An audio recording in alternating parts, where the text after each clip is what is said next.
in ordinance with the Miami Police Department, please stay back. The sheet is there for your protection.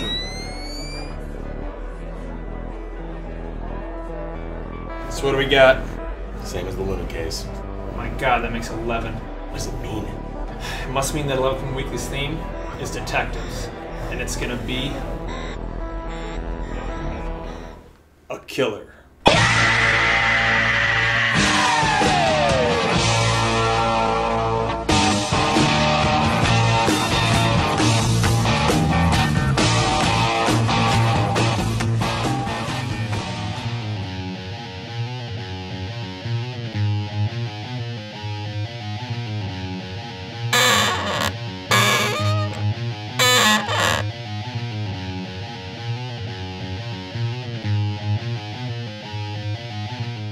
Welcome to the third episode of 11th Moon Weekly. As we said earlier, this week's theme is detectives. Now the game that I chose was LA Noire. Go, Cole, go! Occurred at 6th and 7th. Any blood.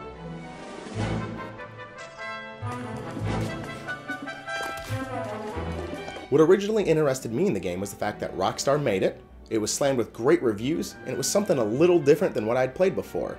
It was a cop game, but it wasn't just the traditional shooter. So, after an impulse buy, Brian and I were sitting on the couch ready to play. The story follows Cole Phelps, a 1947 police officer in the expansive city of LA. And I mean expansive. They went through and recreated the downtown area to 90% accuracy in the year 1947. I cannot compliment them enough on the level of detail they put into this game. The visuals weren't just on the street level either. The motion capture they did for the characters was superb. Everything was fluid and looked realistic. And that's not even the most impressive part. The facial captures they did were amazing. They took 32 cameras and recorded the actors saying their lines live so they could put it accurately into the game. For me, the controls are a very important part of the game. And this game actually did really well. The controls were very tight. Now, it's not to say that the camera wouldn't hide behind something every once in a while and you couldn't see where you're going, but it wasn't something that had me swearing at the top of my lungs. The story of this game is amazingly complex. There are twists and turns that you would have never thought of, and it's extremely long. On the Xbox, it is 3 discs long. Well, unless you're playing with Brian. Hey, What's up, man? what you playing? LA Noire. What's it about? You're a detective in 1947, going around solving crimes and whatnot. Oh. I just started playing it not too long ago. Oh, cool. So, why did she murder that guy? I just started the case, we don't know who murdered anybody. No, she murdered the guy. This is my first interview with her, I just met her. Well, look, she murdered the guy, and if this whole game is just seriously you interviewing people you already know murdered them, this is kind of boring, alright? So I'm gonna go ahead and make myself a snack. Whatever.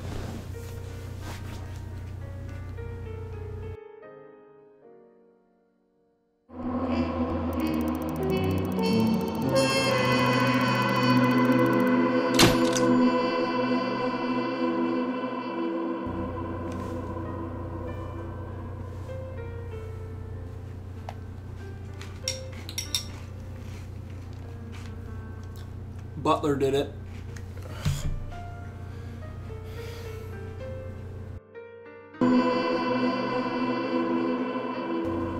How does he do that?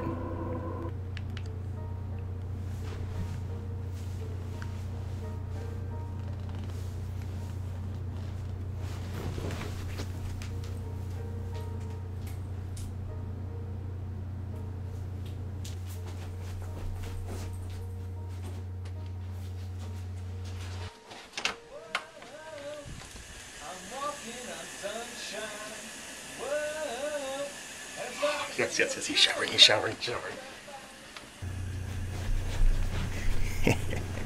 Not gonna ruin my fun this time. It was the governor walking on sunshine. Whoa.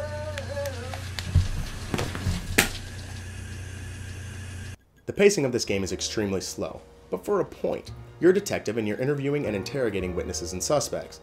And then the other 89% of the time, you're picking up objects. Seriously, that is all you really do. You pick up a coffee mug, you turn it over in your hand a bunch of times, hoping it zooms in at one point, and you put it back down. Seems like you can pick up every object in this game, and you do it a lot. You're hoping that Cole gives you an early signal whether it's worth something, or if you just should put her right back down. The tone of this game is very dark, and it's easily reflected with the types of crimes that you're dealing with. These aren't your just standard murders, these are just some truly depraved individuals. Even outside the crime, it shows how dark and evil a big city like LA can be. Some of the themes include sexual assault, murder, child pornography and molestation, hate crimes, infidelity, rape, drugs, and post-traumatic stress disorder. Just to name a few. One of the only complaints that I had about the game was the gun combat system. In all honesty, I didn't remember half the guns that I used. It took Brian reminding me that there was even a flamethrower in the game. But that's not the big part. The big part is the cover system. It's a Gears of War type cover where you would snap in by hitting A. But you wouldn't snap in. Half the time you'd hit it and then you'd bounce back out, you'd end up getting shot, and then you'd have to restart from a checkpoint. It was extremely frustrating. And the other part that was really annoying was actually how you aimed. Now you could hold L to aim and then move the thumbstick around and hit R to fire. But you didn't even have to do that. All you would have to do was hit L and it would snap to the enemy you were wanting to fire at, then you'd hit R. So the game for me was LR, LR, LR.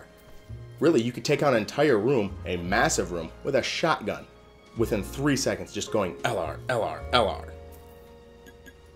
One of the greatest things about this game is the ability to take it in with multiple people, even though it's only a single player campaign. Brian and I did this. We played through the entire game together, but he'd get kind of pissed at me. I would walk from point A to point B, but he's a speed demon and loves to run through games. So, in revenge, he created a game for me called No Brakes.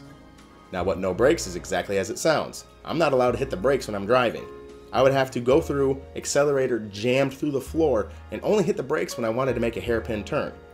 This ended up getting upped by the game we started calling Drunken Crime Solving.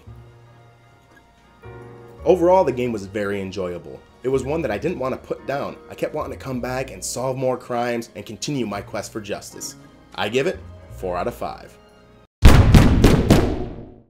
When thinking about detective TV shows, I had a lot of options to pick from. I could go with a CSI or a Law & Order, but in my mind, there's only one real detective TV show, and that's Psych.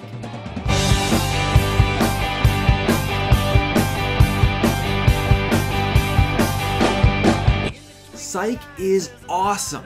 It follows the adventures of two friends who go around solving nearly impossible mysteries using nothing but the power of observation and humor. And speaking of which, that humor keeps me laughing out loud every single week. It's nothing but 80s quips and just quick banter back and forth. It is perfect. This show appeals to everybody. It has themed episodes. There's a mini game inside of the show itself where you have to find a pineapple to test your own power of observation. I cannot rant and rave about this show enough. It gets 5 perfect Breens out of 5. Brian, you're doing Psych. Why didn't you tell me you're doing Psych? I love Psych. Why didn't you tell me you're doing Psych? I love everything about that show. I love the sarcasm. I love the random 80s references they do. Why don't you tell me you're doing Psych? Brian, why didn't you tell me you're doing Psych? I love Psych. I even wonder what would happen if Brian and I started our own psychic detective agency.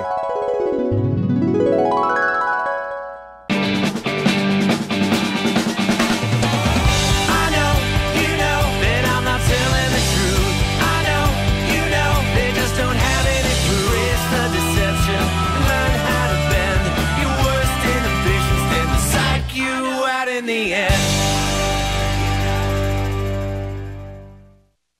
Thank you for watching the 3rd episode of 11th Moon Weekly. Please subscribe, like us here and on Facebook, follow us on Twitter, and leave a comment down below. And we'll see you next Thursday.